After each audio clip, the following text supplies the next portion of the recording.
Hey everyone, it's Jamie Jill right here at Madlit Musings, and today I have Rachel Hauck with me. Hi, Rachel. Hi, Jamie. Hi, everyone. It's so good to have you here. And the funny thing is, we've already been talking for like a half an hour. We just went, oh, let's press record. We did. We were having church. We were. Now I'm kind of like, oh, this is like a come down now. We had church and y'all missed it. And now Rachel and I are going to talk about books, but it was way more impactful about a half hour ago. Hey, we were just talking about the things that we see God doing in Yeah. young people, and that was super exciting. So we hope that you guys are all seeing the Lord move in the young Yes. people in your lives and your churches as well. Yeah. And it's really interesting too. I mean, because your book is actually set in, when is it set in? I want to say that Florida. it's set in Florida. Mhm. Okay. And you've got some nostalgia in your book and everything. And kind of what we were talking about before I hit record was just how God moves through each generation. Yeah. And I think we can see that even in books. I mean, even fiction that's meant for entertainment. So that's what we're here to Yeah. talk about. But there's have you ever you guys see the master class that rolls, and there's a guy for Richard somebody, but he's a really famous. He wrote The Blind Side. Don't know Okay. his name off the top of my head, but Right.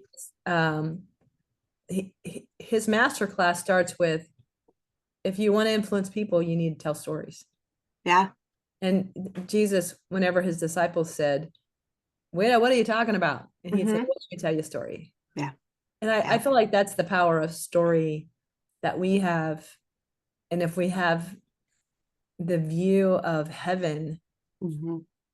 that we've gleaned from scripture, gleaned from being taught by the Spirit, and we can weave a little bit of that into our stories, then we can deliver a little bit of truth to the reader's heart along with a whole lot of entertainment and Right. Right. fun. And entertainment and fun is great, but it is really nice. I remember when I was a teenager, I would read Christian fiction and then I would read other books from the library that weren't Christian fiction, and they were equally entertaining. They were both great. But I remember thinking to myself, I like Christian fiction because I come away with something to think about that I can also ask myself, should I apply this? Yeah. Is there something that I need to take away from this and actually integrate into my life? Well, every book has a theme, and Hmm. every book has a message, and every book has the belief system of the author. Uh, Right. and I picked up a book over our vacation. Tony and I love to go away and just read like crazy. Hmm. And, I ended up putting it down because the belief system of the author was very evident on the page, which was fine. It's her Hmm. story to tell, Right. but none of that was indicated on the back cover copy. And Mm. so I thought, okay, and I know people pick up a Christian fiction book and go, I didn't know God was in it, of course, Hmm. which is understandable when you come across something that you didn't expect. But I feel like there's this kind of light of hope that we can offer because we have the light of hope in us. And as Mm. I always pray that the Holy Spirit will just come out of my fingers and onto the page, and speak to the reader. Right. How often does a reader write to you and say, um, oh, this is how I felt, or this touched me through the book, and you think, I didn't even have that in my mind. So Right. Oh yeah, I've had that. I had one reader email me once about, I don't even remember what it was, but she had drawn this entire spiritual application from the book, and she was complimenting me or encouraging me like, I'm so glad you wrote that. I'm so glad you thought about that. I'm so glad that you wove that into the book. And I was sitting there going, I did? It never crossed my mind. And she yeah, was thinking, I mean, she was actually assuming I had done a lot of research and a lot of study to be able to weave it in. And I'm like, and that would be the Holy Spirit because I did none of that. no, None of that. exactly. That's Yeah. so good. Yeah. Oh, I love the power of stories. So let's talk about yours. We have a Yes, book, we have a Meet book. Me at the Starlight, Meet which me at comes the out today. Today. Yes, July 2nd. Congratulations, by the way. Thank you. Thank I you feel very much. honored to talk to you on your release day. I feel honored to talk to you on my release day. This is pretty cool. A little own party here. I know. Woo, I should have had the confetti bombs going off in the background. But then I'd have to clean up all the glitter, and my husband's not a fan. No, let's not do that. Let's not make a mess. We got deadlines, girl. We got deadlines. This is true. This is true. Absolutely. So tell us about Meet Me at the Starlight. What is it about? Okay, meet me at the Starlight. Whoa. I love the cover. Yeah, this is set in a fictional town in North Florida Hmm. called Sea Blue Beach. And it's kind of set where Destin would be, if anybody's familiar with the North Florida area. I love Destin. And so I grew up, no, I didn't grow up, but I had many years in Tallahassee before I went off to the Ohio State University. And it's set in the 80s and a little bit in the 30s and some scenes in the 40s and 60s. But our contemporary story is 1987, where we meet Harlow Hayes and Matt Knight. Harlow is a supermodel with a broken heart who ate her way out of a career. So, if in the modeling world, if you gain 10 pounds, you're out. Yeah, you're done. But it was the first time in her life where she actually took control of her eating. It was her way of rebelling because her Okay. mom was always super controlling and then the industry was super controlling. And she gets a broken heart and it's kind of her like, you know what? I'm going to do what I want to do. Yeah. And she ends up broke and out of work. But her ex-fiance gives her this home in Sea Blue Beach. He's super rich. I love writing about rich people and famous people because it's a world we don't touch Right. every day. No. So I'm like, It's let's look kind at of it. fun to enter in And your royals, fiction. yeah, Yep. it Hmm. is. Sea Blue Beach, and it is kind of hard to say sometimes. Sea Blue Beach is also linked to my True Blue Royal series because a prince from their country founded it in the 1882. And Awesome. anyway, she goes down to Sea Blue Beach to kind of recover. She has a job opportunity. She's trying to get herself together emotionally as much as physically. And enter Matt Knight. He's an A-list, Brat Packish kind of actor. And it's really interesting that Andrew McCarthy just came out with I the was just gonna documentary say, on the Brat Pack. I was like, that isn't that on Hulu right now, the Brat It is Pack? Bratz. It's really good. I watched it. I really enjoyed Did it. you? Okay. And roller skating is coming back, which is also key to Hmm. the story because the Hmm. Starlight is a roller skating rink. Oh, okay. So Matt comes into town. I didn't intend to write a Save the Clock Tower story, but his grandmother owns the rink. She's kind of the caretaker of the rink. There's a little twist in the story about the rink.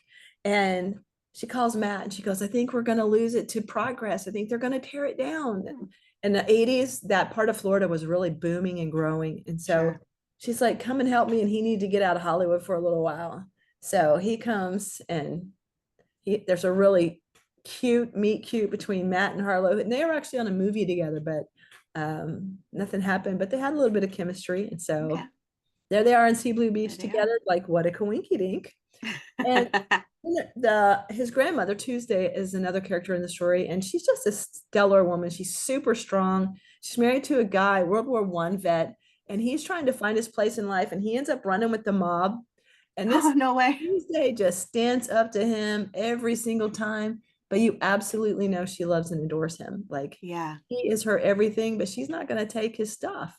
She's not going to put up with his shenanigans. Right. And so she's just the epitome of a really strong woman because I think a strong woman encompasses honesty and truth and speaking Hmm. up, but as Hmm. much as love and patience and endurance and Right. not giving up on those that you love and not giving up on your commitments and things. And so, and sometimes we don't have a choice. Right. And things, life doesn't always go our way. Relationships don't work out the way that we want them to, but Hmm. we stay strong and stay strong in the Lord. And the starlight is really a metaphor Okay. for the spiritual journey of the story. So Yeah. Yeah. Well, Starlight. Oh, that's a great name for a roller skating rink. I absolutely love the name Starlight. I would have the name of everything in my book Starlight. Starlight or Stardust. I don't know what it is about. That's funny. I Yeah. love that. I love that. Yeah, we have a roller skating rink about 30 minutes from us, and it's like one of the very few in our area that still exist. And Yeah. my father-in-law will go there, and this 70-some-year-old man will turn into a 15-year-old kid. And the moves he'll bust out, I'm like, who are you? And what is this lost talent? Right? Oh yeah. We only have Yeah. one rink in our area. And I have my Uh-huh. own skates, but I need new wheels. So Okay. they kind of go on the floors that they have today. We're back to the Yeah. wood floors. I rolled on the polyurethane. Oh, okay. But Okay. yeah, I spent a lot of days. Did you spend a lot of days at the rink? I no, I didn't. And I go there and I'm completely like a dog, little puppy dog on ice. Like Yeah, I the don't know. legs are going every which way. And I'm like, break out the walker, the tennis balls on the front so I don't Yeah, fall off.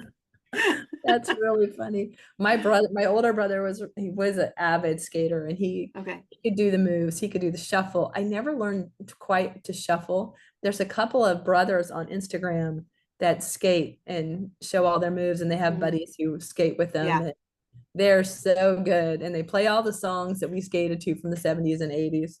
But I could dance skate a little bit, from the Okay. people skate where you turn under the arm and you go Yeah. backwards. I could do that, but Yeah. that's about it.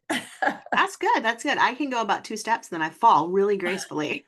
Well, that was Harlow in the story for any of you out Okay. there who cannot skate. Okay. Harlow could not skate. She beautiful. She was actually named the most beautiful woman in the world. So she has all of this burden of external on her, this Yeah. burden of beauty, and she's dry on the inside, but she is not athletic. She cannot skate. So Tuesday's kind of mentoring her in skating, which you guys know is a metaphor for mentoring her in life. Right. Then Matt has to come to reconcile with something that happened to him as a kid. And that's something that he did as a kid, Mm. and it impacted a good friend of his. And nothing's been the same between them for the last Mhm. 15, 16 years. And you know how sometimes those things just really eat at us. And the older we Yeah. get, the more we let them sit there, the more they don't get resolved, the more Hmm. they eat at us. And they Hmm. become something that they never were originally. And Right. one of the things that I've noticed as I've grown older is my memories overlap and they Mm. overwrite each other. I remember my husband and I were driving home and I kept thinking about this song, Bright Eyes. I kept thinking there was a song, Bright Eyes, and it comes on the radio. And there is a song, Bright Eyes, but it's like from the 80s. And I'm like, no, what's the song from the 70s? And I thought, oh, it must be Sad Eyes. No, because I had it related to something that when I lived in South Florida as like a 15, 16-year-old, Okay. I'm like, where am I getting this Bright Eyes thing from? And then it occurred to me, oh, when I worked at Publix on Saturday, I used to make the sales signs. I'd walk around with the big board on top of a cart and I'd have a magic marker and I would write for sale, Bright Eyes was a cat food. Oh my goodness. I was turning it, I knew it was a song. So, that's part of the story too, is I think in every story when people are Yeah. looking back, are our memories as clear as we think they are? Right. Are we filling in the holes with other stories or even other Hmm. people's Hmm. stories? Yeah. Yeah. It is difficult when memories merge with reality or somebody was there at the same time, but their memory doesn't merge with yours. And so then you start wondering what is the truth, what actually really happened, and you were actually there. That messes with your mind. Yeah, when you're actually there and someone Yeah, tells you, no, that didn't happen, you think, oh, that's true. Now I right. remember. I'm like, whoa, where was I for? Yeah, I know. I know. Yeah, Kind for of makes getting you, older. yeah, and it kind of makes you not want to put that stake in the ground. I remember I was there. Oh, for sure, for sure. My dad has early Alzheimer's right now, and he's Oh putting man, lots of stakes in the ground. And I'm like, ooh, Dad, don't plant it there because that is so not right. so not right. I know. It's so not right. But I'm oh I was gonna no, go say ahead. I'm like one who likes, okay, tell the truth. Like I'm super strict on myself about that. Like if I'm giving somebody something, I'll give the specific details. Like I don't want you to think I'm doing something that I'm not doing, or I'm not. Mm, hmm. I'm don't think I'm more magnanimous than I really am. I'm just like that's Yeah, I yeah. want to be honest and truthful about things. And so for me, there's a lot of people though that's not their value system. They're not lying on purpose. Yep. So I'm in this prayer room in the weekday mornings, and somebody will say, "We've been here for 4 years," and I'm like, "No, we've only been here for 3 years and 3 months." Like to me, I'm like, "That's a big." That's how my brain works. So when someone goes, "Oh, like yeah, we're really great friends," and I'm like, "Oh, I just is a thing for Yeah, me." So yeah, yeah. I You're have, looking for accuracy in story, which is good. It's good. yes, yes, That's good. I love that. So, okay, so with Meet Me at the Starlight, you have a bunch of characters, and as it is with a lot of different books, they're all dealing with their own whatever that needs to get resolved. But it sounds to me like there's a lot of focus on, and maybe I'm wrong, but like the theme is kind of like about disappointment and then how you jump back and what your identity is after life just kind of doesn't live up, which is cool. I'm glad you have it in the realm of like the wealthy, rich, and famous, because I think so often we see that as an escape. Like, if I could only, right. Oh, you know, definitely. So Tuesday is an unwanted pregnancy of a young girl in 1900, so even more devastating than today when people find themselves Mhm. pregnant and not wanting to be. So her mom abandoned Right. her. And then when her grandmother took care of her and she got to a certain age, her grandmother abandoned her after her grandfather died. And the owner of the Starlight was at that time, around World War One, the prince who built it from my Hmm. other from Locked in Land and the True Blue Royal series. Easter egg. Little plug there, a little Easter Yeah. egg, yeah.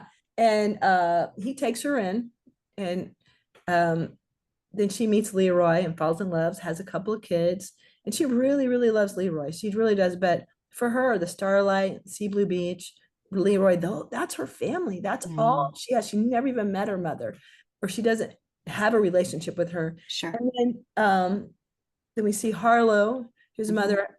We learn some things about her mother throughout the story, and that she never felt like she was in control of her life. Hmm. So we learned some things about her. Her dad's really great. He owns a cookie company, which is the exact opposite of she never even tasted the own I was family, gonna say. you know. And then there's Matt, whose mother died when he was young. Hmm. Sometimes when you're putting these stories together, Jamie, don't you think like either everybody's mean or dead, or Yes, I mean, like, and I know. that's where we get story. We have to find Yeah. places. But he has a really cool relationship with his dad, who is Tuesday's son, and Okay. we just learn, yeah, Tuesday faces a lot of disappointment in Leroy and something that happens to her older son, LJ. Harlow, very Yeah. public, embarrassing breakup with her fiance. And then Matt just kind of he's a good guy, but he just every once in a while goes off the rails. Yeah. And part of it is the guilt of this thing lingering in him from when he was a teenager. And he just every once in a while feels it and it just goes off Hmm. the rails. And Yeah. so he comes back to Sea Blue Beach to kind of like escape things and really kind of resolve, if he Mm, can, this thing that's yeah. bothering, and of course to fall in love with Harlow. Well, of course. I mean, that really is the crux of the That's the story crux of here. the story. Yes. And I always have a supernatural character, and so I introduced Jesus as Emmanuel in Okay. the True Blue Royal series. And so because the prince kind of brings some of that Hmm. Locked Land to Sea Blue Beach when he builds it, which is also founded, by the way, the prince and a freed slave named Malachi Nickel. Okay. So there's a really cool picture there. Here's this prince Yeah. lost in the dark on a stormy shore, and a freed man Yeah. comes and rescues him. Yeah. So I love the image of that. We all have Mhm. to be freed from our sin. Right. Right. And he, I was going to say about that. Anyway, Oh, you're talking about the supernatural element, oh, the like you super, had oh yeah. Emmanuel. So Hmm. he had painted on the side of this kind of big circus tent like skating rink Okay. picture of Emmanuel as he knew him as Locked in Land legend, and all Right. these little children coming to him. And so there's always a question about, is he real or is he legend? Is there Okay. really an Emmanuel or is there not? And so we kind of see him weaving through the story a little bit. Is he Oh, real or neat. is he legend? Oh, I love it. I love it. This sounds so exciting. Yay. And it's So, available today. Everybody can go get it right now. yeah, go get it right now. There's so many great books out there. I was looking at all the books that came out today, and I was Yeah. like, oh my goodness, there are so many good books. I know. I know. I think I need to become a professional reader. That's what I said. Like there's got to be, a way you can totally support your family while you're reading books. I mean, I'm with you. I yeah, just, we just don't yeah. have the answer for you. So if anybody's out there and they know how to do this, let Rachel and I know. Yeah, let us know and we'll become professional readers. I guess we'd have Yeah, to podcast it and Instagram probably. it and Yeah. YouTube it and Yeah. And then all followers. of a sudden we won't be reading anymore. We won't be writing anymore. We won't be writing I don't anymore. know about you, Jamie. I love writing. I do. Yeah, I It's really do. such a joy. It's all the other stuff. Hmm. I admire you for doing a podcast because in my mind, well, that would be super fun. But then I understand that there's administrative things and editing Yeah. things that go with it. So, Yeah. uh, There are, but that's the advantage of having children who are entering their teens and love to mess around with YouTube. They know more than you do. So it's like, here, take this podcast, make it pretty. that's really true. That's really Yeah. true. But awesome. Well, Rachel, this has been so much fun having you here. The book is called Meet Me at the Starlight. It releases today while we're recording this. So when this airs in a little bit, It's well available at any place you can find a book. And you're going to want to follow Rachel. What's the best way to stay in touch with you as far as readers go? Well, the best way is to get on my newsletter. Mhm. So you go to rachelhauck.com and the little newsletter, the little irritating newsletter thing pops up. You can sign up there. Also, I'm on Instagram, Facebook, and Twitter, or X, excuse me, Excellent. under my name, Rachelhauck. Perfect. Easy peasy lemon squeezy. Easy, yes. All right, Rachel, this has been so much fun. I'm really thankful that you took time to be with us and encourage everyone today. Thank you for having me. It's good to be here.